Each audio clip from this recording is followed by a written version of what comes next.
بعد نجاح اول فيديو في تايلاند وجاب 260 مشاهده، انا بالنسبه لي الحاجات دي حلوه جدا، ان شاء الله الارقام هتبقى اكتر قدام. ولكن انا حبيت اصور لكم اشهر مكان في تايلاند بقى هناك، وهو الكافيه ده. الكافيه ده مشهور جدا بتصوير الدرون، ومشهور جدا بالقعده بتاعته. الاسعار هناك لطيفه شويه، حرفيا انا مش هكدب لما اقول مثلا ان دي حته شبه الجنه شويه، الجنه الارضيه اللي فيها الزرع وفيها الخضر والميه والحاجات الطبيعيه، وانك تتصور ازاي صور الانستجرام هناك او صور الفيسبوك المنتشره، او زي ما بيقولوا صور الديسكتوب. المكان ده في تايلاند، وقلت اصور لكم فيديو هناك عشان نشوف تفاصيل اليوم عامل ازاي. ما تنساش تعمل لايك وكومنت وسبسكرايب وتعمل شير لو الفيديو عجبك. اي كومنت صراحه حرفيا بيدعمني، اي كومنت او تعليق، فما تنساش تكتب لي كومنت او تعليق، الاثنين زي بعض اصلا. ما تنساش تكتب حاجه من الاثنين، واكيد ما تنساش تعمل لايك وسبسكرايب وتقول لي ايه رايك في الفيديو. دي بقى الاسعار الموجوده بقى في المكان، يعني ممكن تبقى غاليه شويه، 220 بات، متوسط مثلا 120 بات.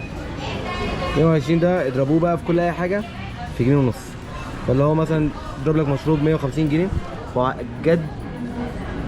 بص ليه؟ يا عم كمل يا عم. هو بجد انت بتتكلم ايه؟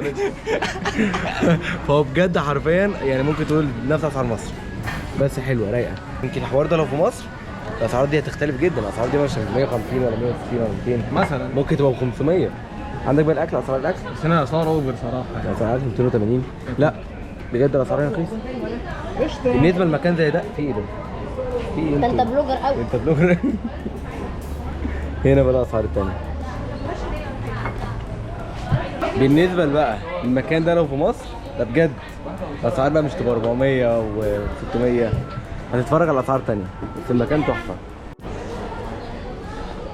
بصوا بقى زي ما انتم شايفين اللي انا اكتشفته ان ده مش كافيه عادي اصلا، ده فندق، وده يعتبر تبع الفندق.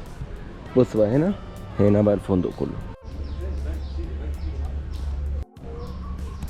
هنا بقى فندق. تعالوا اوريكم شكل الفندق عامل ازاي.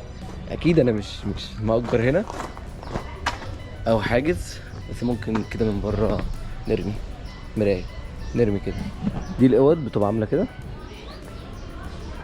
ودي هنا بتاعت مساج بقى اتفرج عليها. هنا بقى منظر تاني بقى، كل منظر ومنظر بقى.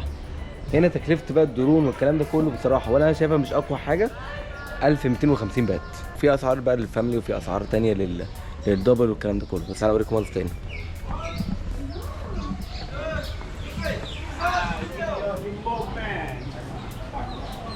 اهو بيصوروا هنا اهو بالدرون وترفع. فين الدرون؟ انا مش شايف الدرون. من الحاجات الحلوه في الكافيه ده ان انت تحس ان انت جوه طبيعه، هتلاقي في سحالي بتمشي عادي، هتلاقي الشجر، واحلى حاجه في المكان ده الاكسجين اللي انت بتشمه، وغير كده التصوير اللي انت بتصوره. وبما ان ذكرت التصوير، تعالوا اقول لكم بقى هنعمل ايه هناك. بس قبل ما اكلمكم على اي تصوير هيحصل هناك، تعالوا اقول لكم انا طلبت اكل ايه. اوكي انا هنطلب بقى بيتزا توم يوم يجونجو. دي بيتزا بالجمبري باستا. اوكي ماشي بسرعه بقى. فعبال ما اعملوا الاكل، فانا قررت انا واصحابي نروح نتصور. لو انت هتصوره بالدرون زي الاشكال دي، فانت هتدفعوا 1000 بات، هتدفعوا 1200 بات عشان تاخدوا صور وفيديوهات. اما بصراحه عشان احنا مصريين فبنشغل دماغنا، انا معايا ادفع الحاجات دي، بس بصراحه مش هتفرق معايا قوي. لكن لو هتفرق معاك فانت هتنبسط جدا بالتصوير. ولكن انا واصحابي عملنا ايه بقى؟ مسكنا الجو برو معايا ورفعنا ترايبود على الاخر وتمشينا في وسط الميه. حرفيا وفرنا 1500 جنيه مصري. ال 1000 بات بالنسبه للدولار ولا حاجه، لكن بالنسبه للعمله بتاعتنا او في بلاد عربيه برضو بتبقى سعرها غالي جدا. فدي حاجه ترجع لك، لو انت حابب تتصور كده اتفضل، لو انت حابب تصور زينا فاكيد اتفضل. احنا طلبنا دي وهندوقها بقى. طب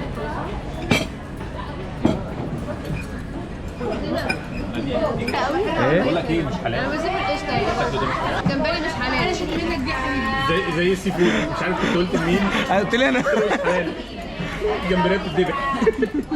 بيمسك راسها كده بسم الله الرحمن الرحيم الله اكبر. المره الضوافر مش بسكينه. يعني انت صح؟ صدقت صح؟ صدقت صراحه. هو اصلا بتفرق معاك حلال ولا مش حلال؟ اللي هو الست دي هتموت في الباقي. الست دي هتموت في الباقي. تحفه. عايزه اجيب فوز. جمبريه حلوه كبيره. تحفه. يعقوب my friend how are you? good these are hot can be cold ما زي بيضحك خلاص، بيضحك عليا بكلمتين، والله العظيم بيضحك عليا كلمتين. see you bye باي. باي باي باي. اه والله. وفين بقى ميه ورد ممكن نشرب هنا عادي. البوده بقى في كل حته، بوده حاطين له ازازه بيبسي. المكان بقى لما بيضلم تحس ان انت قعدت في حاجه تانية. ده المكان بقى حلو في اخر اليوم، بس هي لو نورت هتبقى تحفه. لو نورت فيديو حلو الصراحه النهارده، عجبنا جدا، كان هادي منتشر جدا على السوشيال ميديا كلها. ويا رب الفيديو يكون عجبكم، ما تنساش تعمل لايك وسبسكرايب كمان. سلام. السلام عليكم ورحمة الله وبركاته. واحنا النهارده في تايلاند. تايلاند. عارف الاكسنت ده؟ المهم ايه ده؟ عاملين ايه يا جماعة؟ عايش راحوا لليوتيوبر. انا واخد ليكي برضه النهارده it is we call هارون take over. ماشي ثواني. I'm gonna snap back real quick.